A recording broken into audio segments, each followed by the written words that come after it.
A graça e paz, bem-vindo a mais um devocional, mais um momento em que a gente tira para ler a palavra do Senhor. Vamos começar esse momento com uma oração? Senhor, obrigado por mais esse dia, obrigado por mais essa oportunidade de poder ler a Tua palavra. Abençoa para que o Seu Espírito nos guie nessa jornada, para que nós possamos aprender mais de Ti, para que o Senhor fale aos nossos corações.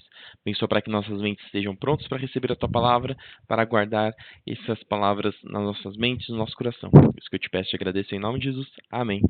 E sem mais delongas, vamos lá para o texto de hoje, que se encontra lá em Juízes 2. Nós vamos começar do capítulo 2, verso 10 até o 3, 31, que diz o seguinte: Depois que aquela geração morreu e se reuniu a seus antepassados, surgiu uma nova geração que não conhecia o Senhor, nem tinha visto as grandes coisas que ele havia feito por Israel. Isso é normal. A vida faz, isso faz parte da vida. Nós vivemos, nós envelhecemos, outras pessoas mais novas vêm depois de nós e assim continua a nossa vida. Por isso que era importante aquilo que Moisés falou, aquilo que o Senhor falou através de Moisés, através de Josué, que era para eles memorizarem, que era para eles ensinarem os filhos, que era para eles guardarem as escrituras na mão, na testa, para eles sempre relembrarem, para eles estarem todo dia lendo, estudando e meditando na palavra do Senhor, que é o que nós estamos fazendo hoje. Nós estamos lendo, nós estamos meditando a palavra do Senhor. Isso não é um trabalho apenas de uma vez. Isso aqui é um trabalho para a nossa vida inteira. A vida inteira nós temos que ler, aprender e desbravar as escrituras do Senhor para que a gente tenha isso no nosso coração, para que a gente tenha isso na nossa mente, para que a gente possa ensinar as próximas pessoas que virão após nós a servir o nosso Deus, servir esse Deus de maravilha e glória que está sempre conosco. Os israelitas fizeram o que era mal aos olhos do Senhor e serviram as imagens de Baal. Olha o que acontece quando as pessoas se afastam, quando não tem esse ensinamento, essa preocupação em ensinar a palavra do Senhor. Abandonaram o Senhor, o Deus de seus antepassados, que os havia tirado do Egito. Seguiram e adoraram os deuses dos povos ao redor, e com isso provocaram a ira do Senhor. Abandonaram o Senhor para servir a Baal e as imagens de Astarote. Com isso, a ira do Senhor ardeu contra Israel, e ele os entregou nas mãos de saqueadores que tomaram seus bens. Entregou-os aos inimigos ao seu redor, aos que já não conseguiam resistir. Toda vez que saíam para a batalha, o Senhor lutava contra eles e provocava sua derrota, conforme lhes havia advertido com juramento. É o que nós falamos ontem. O Senhor tinha avisado para o povo que se eles se afastassem, eles perderiam a proteção do Senhor, perderiam a bênção do Senhor. Por isso, o povo vivia em grande angústia. Então o Senhor levantou juízes para livrar o povo de seus agressores. Contudo, não quiseram ouvir os juízes, mas se prostituíram, adorando outros deuses, como se desviaram depressa do caminho de seus antepassados, que haviam andado em obediência aos mandamentos do Senhor. Sempre que o Senhor levantava um juiz sobre os israelitas, o Senhor estava com ele e livrava o povo de seus inimigos, enquanto o juiz vivia. Pois o Senhor tinha compaixão de seu povo, que sofria sob o peso da aflição provocada por seus opressores. Quando o juiz morria, porém, eles voltavam a seus caminhos corruptos e se comportavam ainda pior que seus antepassados. Seguiam outros deuses, servindo-os e adorando-os, não abandonavam suas práticas perversas e seus caminhos teimosos. Por isso, a ira do Senhor ardeu contra Israel. Disse ele: Uma vez que este povo violou a minha aliança que fiz com seus antepassados e não me deu ouvidos, não expulsarei mais as nações que Josué deixou por conquistar quando morreu. Fiz isso para pôr Israel à prova, para ver se seguiam os caminhos do Senhor, como fizeram seus antepassados. Assim, o Senhor deixou aquelas nações na terra. Não as expulsou de imediato, nem permitiu que Josué conquistasse todas elas. Essas são as nações que o Senhor deixou na terra para pôr à prova os israelitas que não haviam participado das guerras em Canaã. Ele assim fez apenas para dar treinamento de combate às gerações de israelitas que não tinham experiência no campo de batalha. Essas são as nações: os filisteus com seus 5 governantes, todos os cananeus, os sidônios e os heveus, que habitavam no monte do Líbano, desde o monte Baal-Hermon até Lebo-Hamate. Estes povos foram deixados para pôr Israel à prova, para ver se obedeceriam aos mandamentos que o Senhor tinha dado a seus antepassados por meio de Moisés. Olha que interessante. Aqui o Senhor não tinha dado, parecia para o povo de Israel que o Senhor não tinha dado uma vitória completa para o povo, porque eles não conseguiram expulsar alguns dos povos da terra que o Senhor tinha prometido para eles. Mas aqui, esse capítulo 3, ele está dizendo justamente que foi plano do Senhor que aqueles povos continuassem lá para duas coisas. A primeiro, para colocar Israel à prova, para ver se obedeceriam aos mandamentos que o Senhor tinha dado. E o segundo, para pôr à prova os israelitas que não haviam participado das guerras em Canaã, e assim ele fez para dar treinamento de combate às gerações de israelitas que não tinham experiência no campo de batalha.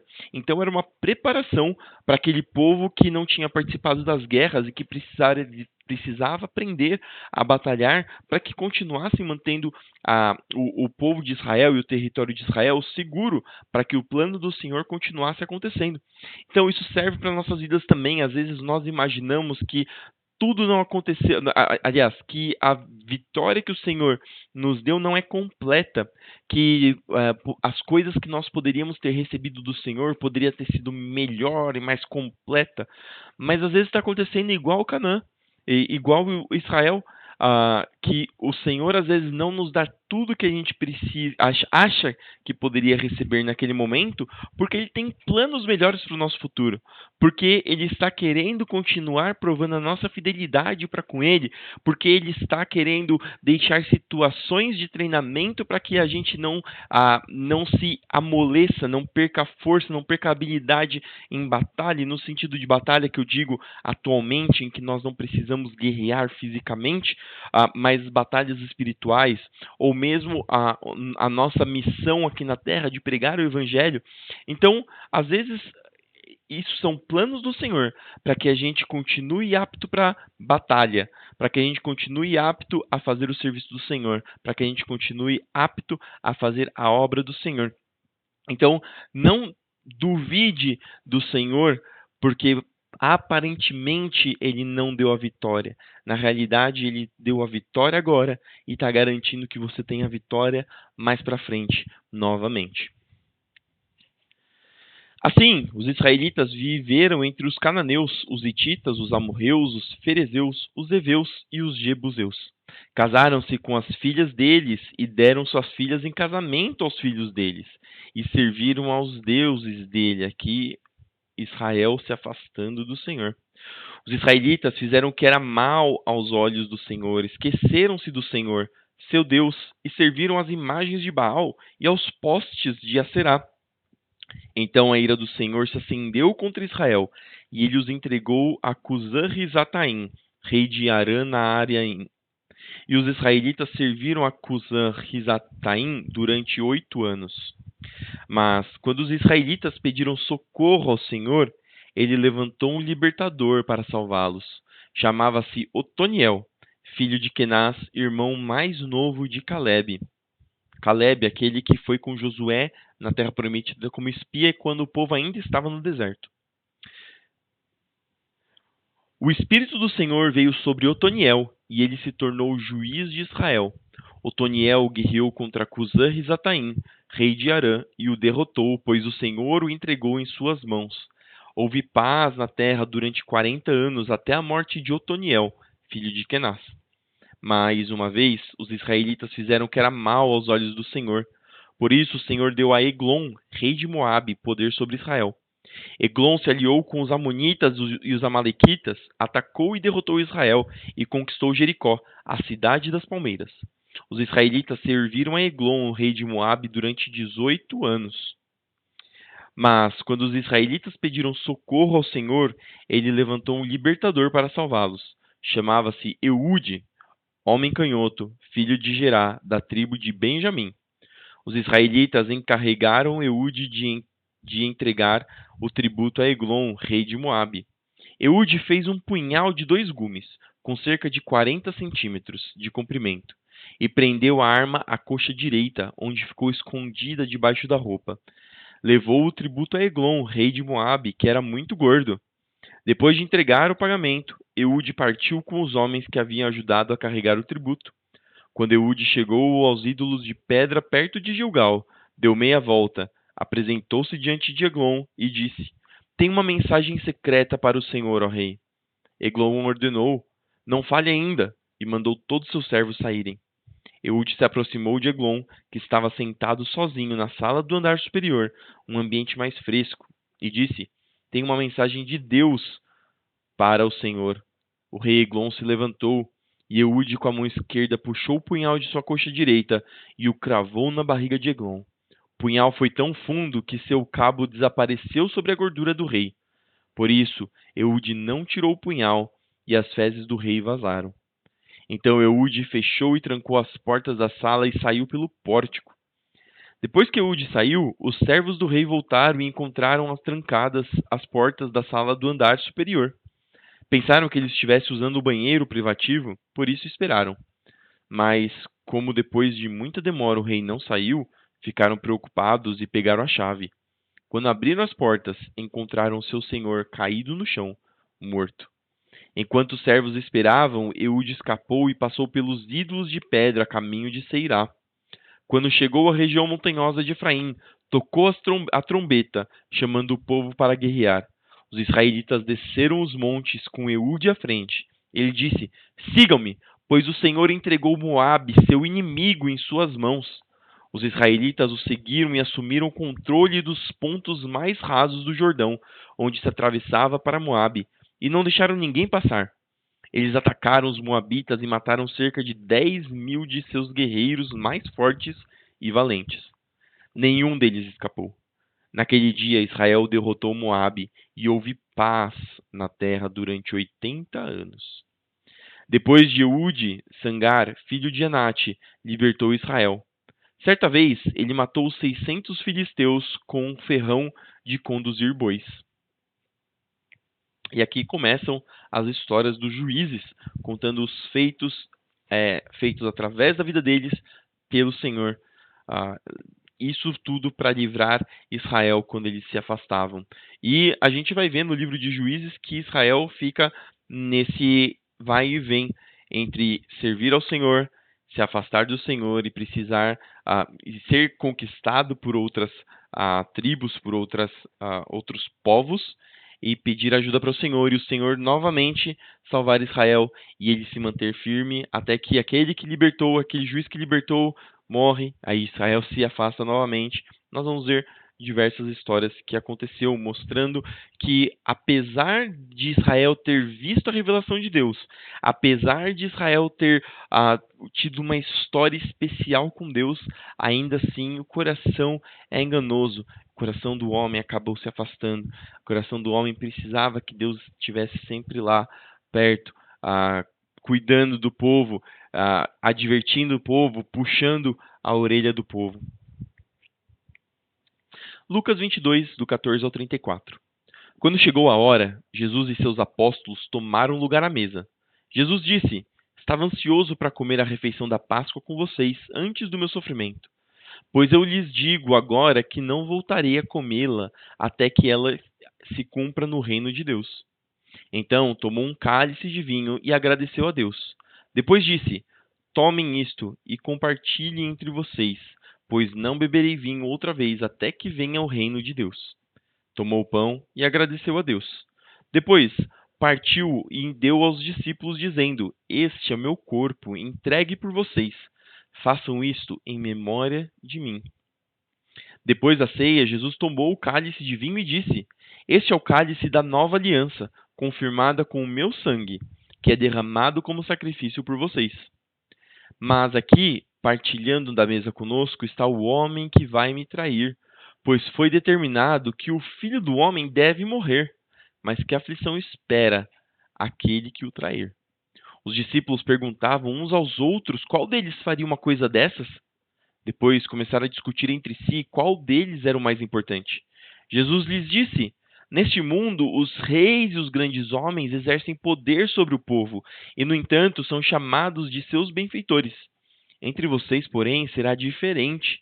que o maior entre vocês ocupe a posição inferior e o líder seja o servo. Quem é mais importante, o que está à mesa ou o que serve? Não é aquele que está à mesa, mas não aqui, pois eu estou entre vocês como quem serve. Olha que interessante, a lógica do cristianismo, a lógica de Jesus não é a lógica do mundo. Na lógica do mundo, aquele que é importante, aquele que é servido, aquele que tem uma posição de destaque, aquele que as pessoas se prostram e servem a pessoa. No cristianismo, Jesus ele disse que aquele que é maior é aquele que serve. E Jesus deu exemplo, em todos os momentos Jesus dá o exemplo. Jesus estava entre eles. Jesus não estava entronizado, apesar de ser o rei do universo encarnado como homem, mas ainda assim ele estava no meio deles. Ele nasceu numa manjedoura.